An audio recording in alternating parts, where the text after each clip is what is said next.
Senator Pauline Hanson joins us on the line. She's been up all night in the Senate, and I think the Senate's still sitting. Senator, good evening to you. Good evening, Steve. Hello, Andrew. Still awake? Yes, we're actually just had a division in the House, so I've just come out for a minute to have a talk with you. Well, that's very kind of you. Still on, so midnight last night, and I'm expecting midnight maybe tonight, hopefully a little bit earlier. Andrew has written a column today saying we can't continue to be blind to the links between Islam and political violence, and he has, I think, very cleverly argued that we've got to rethink our migration policy. You've gone further than that. What are you calling on the government to do? I'm calling on a ban on further Muslim immigration into the country until we actually have a good debate and see where we're headed as a nation. Surely we can learn from what's happening to other countries around the world. Now, I've actually had a talk to the Maronites, Lebanese Christians. They've lost their country to Muslims, and they've been forced out of their countries. They've migrated here to Australia. They can see the problems now happening in Australia, what happened to their own country. I've also done if we look at what happened in France, and there are no-go zones, the police are not allowed to go in these zones. We see that happening in Lakemba and other places in Sydney. Surely we can learn from the mistakes of other countries around the world before it actually impacts on us and gets to a stage where we will not be able to deal with it. We have had terrorist attacks in Australia. We have had lives lost. For another point also, there was a survey done in Canada in 2006 and again in 2016, and it clearly states that the second and third generation are more in tune with being Islamic than what they are or consider themselves to be Canadians. This is an underlying factor, and I don't know why it's happening, but we need to find out the reasons why.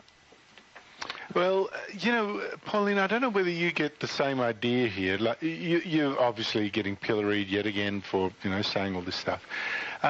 It strikes me that the Turnbull government is in fact doing a little bit of what you say, not all the way, obviously. They do it privately, and they say the opposite publicly, as in the 12,000 people they're taking in from Syria and Iraq. We're told actually about three-quarters are Christian, and others maybe of Yazidi or who knows what, Zoroastrian. They're actually doing it, but they don't dare say it. Do you think we're at that position now? I do. I think that Minister Dutton is very aware of this, and he's doing the best job that he possibly can. I think that political correctness is shutting us down from having a debate on this issue. I met today with Bill Leake's widow and his son, Johan. Very impressive young man, that. Lovely. First time I've ever met them. And very saddened by what has actually happened, and having a conversation with them. And they said he supported his father because in the cartoons that he drew, and he said even the cartoon that he drew of, about Islam, he said they actually got threats and from the Muslims, and they were told to get out of their house in 2 days. Now, their lives were threatened, and they got out. Is this what we want in Australia? And as I said to people, we as members of Parliament, if there's no real terrorist threat to be worried about in Australia, why are we spending $16 million in improving the security at Parliament House? Why did we have extra police security around the House today? We're all right, we're protected. But I'm worried about the people out in the streets, the suburbs, and I've spoken to women that have said to me, Pauline, we cannot go anywhere near some suburbs in Australia because the way we are dressed, and we're just in our shirt and in our dresses, and we are looked down upon. We are scared. We are frightened. Well, that brings me to a point. I mean, if we rule a pen through further Muslim migration, how do we begin the program of de-radicalisation at home? Because we have already a very large Islamic population in Australia. And as we've seen in Britain, lone wolf attacks from people who have residency are your biggest danger. So what do we do about de-radicalisation here? Stopping migration is not going to stop someone here wanting to do something to you. Pauline, here's a talking point. To do that, how about we stop encouraging or letting go by a culture of denigration of Australian history and Australian mores. Stop teaching kids that we are a racist, genocidal, land-raping country stolen from Aborigines and exaggerating it, making it less likely that children from overseas are going to give us their first loyalty. Well, that's a very nice sentiment, Andrew, but Pauline, how are we actually going to stop radicalisation of people who are already here? What Andrew has said there is point, because I cop it on the floor of Parliament from the Greens all the time. It's like they are so un-Australian, and they are not, and this is just the Greens, but there are many people in our society feel this way. It's like they're constantly putting down the Australian way of life, the Australian culture, that we must apologise to the other migrants that come here. Let me take you back to when I was a child. We had the Italians and the Germans and the Greeks. They didn't get it easy here. They had to learn the language. Nothing was given to them. They actually had to blend in, work hard, no benefits, nothing given to them. They opened up this country. They worked hard. And these are the people, the lifeblood of this country, that actually are so grateful for the opportunity to come here, and they love this land. I spoke to a taxi driver who was from Vietnam, a refugee. He said the migrants we have today, he said they're not the right ones. He said the ones that, the refugees, they don't care about this country. We actually have worked hard. They are the ones, the migrants that have come here, they're the ones who are ridiculing the ones that are coming here today. And the Muslims, they don't want the Muslims because they have fled their countries to get away from the Muslims. They can see the problems here.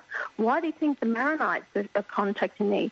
The Lebanese Christians, they've fled their country. They can see the problems still there now, what is happening in Lebanon. And the Muslims are trying to get the constitution changed so they can actually have a Muslim president. So do you think there are people within that, do you think there are people within Parliament House who think exactly like you do but are not too afraid to say so? I think there are some people. Yes, they are. People are very frightened to touch on this subject, and I get told all the time how brave I am with what I'm doing. Do you get told to stop talking about it because you're putting yourself at risk? Look, some people raise that, but someone has to create the debate. We can't, hide behind closed doors and not raise the issue. People are constantly telling me, thank you for raising this. Thank you for speaking up for us. We are frightened about this. It needs debate. I'll tell you when I was in Western Australia and I was spoken to a counter-terrorism officer, he said, we have 60-plus officers in Sydney and Melbourne, 60 in each state, he said, just purely dealing with Islam and terrorism. That's what they're doing. So we are actually having to deal with this on a daily basis. And it's happening in other cities. The other cities, I'm not sure how many they've got, but the biggest concentration is in Sydney and Melbourne. All I'm saying is don't close your mind to what is happening here. Debate the issue. Force the hand that we have a right to have a say. I'm just concerned about future generations and where our country is headed. I want everyone to live in peace and harmony. I'm not saying, don't come here to Australia. And Steve, you said to me, how would you deal with this? When you actually have a court system that treats people differently because of their cultural background, that's not right. We have a rule of law in this country for everyone. Everyone should be treated equally and the same. And when you start doing that, that will make a difference. And you don't make this place, like the place they came from. If they want to come here to be Australian and embrace this country, then they must be treated like Australians. Well, you know that Andrew and I very much admire your conviction. So thanks for stepping out of the Senate and talking to us. It's always a pleasure to catch up. Thank you very much. Thank you.